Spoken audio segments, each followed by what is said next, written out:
nerds. I don't know if you could tell in my last video, but I'm kind of working on a new camera setup. I've been using my DSLR and evidently that's not very good for the sensor. So I got a new camera, I was trying to use it, and evidently I had the settings wrong or something was going on because it was super grainy and really terrible. So I think I've got it fixed for this video, so from now on it should be relatively good quality. So I apologize about that one. But moving on, I challenged myself to read classical literature this year. And that's not the only thing I'm reading, but it is what I'm reading the most. Anyway, so one of the books I just finished was Jane Eyre, and holy crap. I really want to talk about Jane Eyre today, especially I want to talk about Jane Eyre and one of its major influences, which is the Bluebeard myth. The Bluebeard myth is a story that was written in the 1600s, and it's about a man, a woman, a door, and a threat of death. This story has influenced many others over the years, including Beauty and the Beast and Jane Eyre. Jane Eyre is an amazingly complex book, and I would definitely call it an early feminist novel. So a little bit of background. In the Bluebeard myth, the woman does not want to marry this ugly guy with a blue beard and mysterious missing wives. That is, until she goes to a party at his house. Then she's persuaded into marrying him. Soon after, he leaves her with this key to a room in the basement that she cannot go into. She promises not to, but soon he leaves and she's overcome with curiosity. Later, after she calmed down a little bit, she attempted to wash the blood from the key, but the blood was magically affixed to it. So he ends up returning home long before she could leave. And since the blood would not wash out of the key, he knows she's disobeyed. His reaction is, of course, "You must now be killed." She ends up being able to stall long enough for her brother to come in and kill Bluebeard for her. Jane Eyre is an interesting reimagination of this old tale. Jane Eyre is an orphan who is able to live with her rich uncle's family. And he dies, and so she is sent to school. Then after graduating and teaching at the school for 2 years, she takes a job as a governess where she meets Mr. Rochester. Living there, she is faced with her own version of this Bluebeard myth. Charlotte Bronte takes the story to a whole new place. She keeps the mystery and slightly paranormal tones of the Bluebeard myth, but she imagines the women in a more complex manner. Jane Eyre and Bertha are basically opposites. Bertha is this cautionary tale of what can happen when you don't fit into the box. Whenever Jane is about to do something that is conceived as improper, Bertha is the one who acts up. Jane, like the other women in this novel, learned from a very early age that they need to have certain attributes in order to survive. Georgiana, one of her cousins, knows that her beauty will be the thing that gives her her future. Eliza, knowing that she is not beautiful enough to depend on that, does everything she can to become invaluable in the house. She attempts from a very early age to learn how to handle money. Even Jane is told from very early on what her boundaries are. She is lower than a servant in these people's eyes, and when she attacks John, even though he attacked her first, she's put into the Red Room for punishment. They even tell her, it is your place to be humble and to try to make yourself agreeable.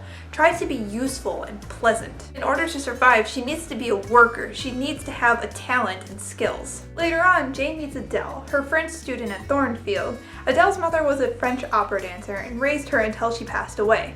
In this time, she was also most likely a version of a prostitute. She would not have made enough money to survive without the assistance of men. She would have taught her daughter how to grab attention and to secure those benefactors. All of these lessons teach Jane the boundaries that she needs to fit within. But anyway, back to Bertha and Thornfield. Thornfield is Jane's first real job. She starts tutoring Adele, she starts to enjoy living there, and then she meets Mr. Rochester. Mr. Rochester is an older man who she says is not attractive.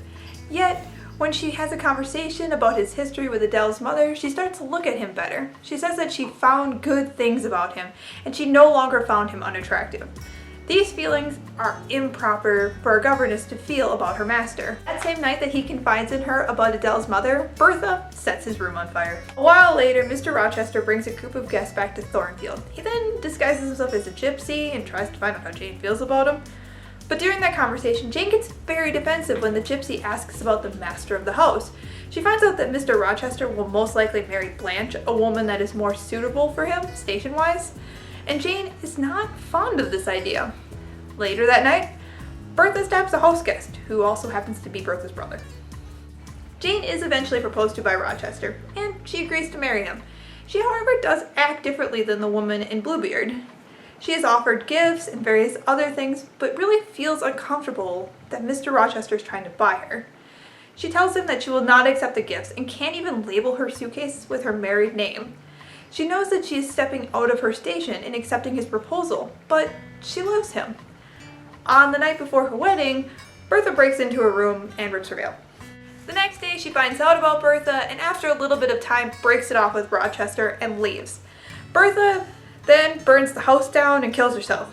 When this happens, wonderful things start happening for Jane. She meets her long-lost cousins, gets a settlement of money from her uncle, which makes her a very rich woman, and then she returns to find that Rochester has gone blind and marries him. The interesting thing is that it seems that Bertha is just an incarnation of Jane's human error. Jane is a nearly perfect human throughout the story. She excels at being what society tells her to be. She is really only opinionated when pushed to be so. She accepts that John will beat her at the beginning of the book and does not fight it until he throws a book at her so hard she bleeds and then attacks her. She tries to stay clear of Rochester when she first meets him, but he continues to pull her into situations she's not comfortable in. He forces her to stay in these situations, and she does it because it's her job. She even holds out on talking to the gypsy until the gypsy just kind of keeps going. She is what she's supposed to be, and Bertha is everything she's not. Bluebeard and Jane Eyre both contain ugly men, a secret behind a door, and a punishment for women who step outside their station. Both men end up losing something at the end because of their treatment of the spirited woman.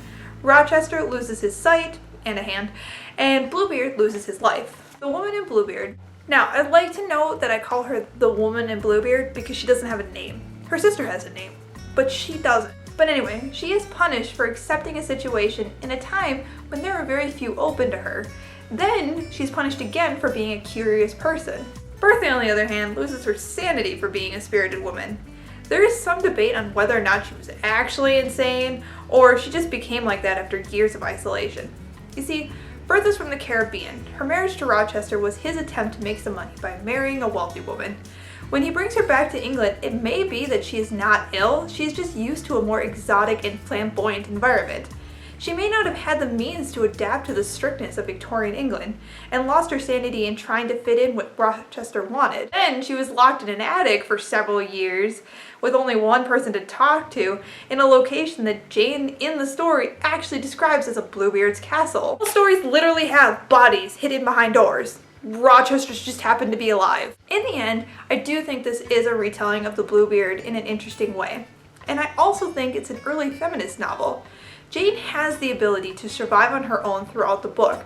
She is somewhat in charge of her life. She excels at school, she becomes a skilled woman in a time where that's not the norm, and she understands her limitations and tries to be agreeable within them. She did intend to marry Rochester because of love, and left him when he was still married rather than live with him as his mistress. Later, she receives another proposal and turns it down because it's just not right for her. She is a strong woman and proves that even though you should not be punished for not fitting into the box, it's okay to choose to excel within it. Alright, Feminards, I hope you enjoyed this discussion of Jane Eyre and Bluebeard. We're going to get back to that multi-part discussion in a couple of weeks. Until then, please remember to like, subscribe, and share, and I'll see you next week.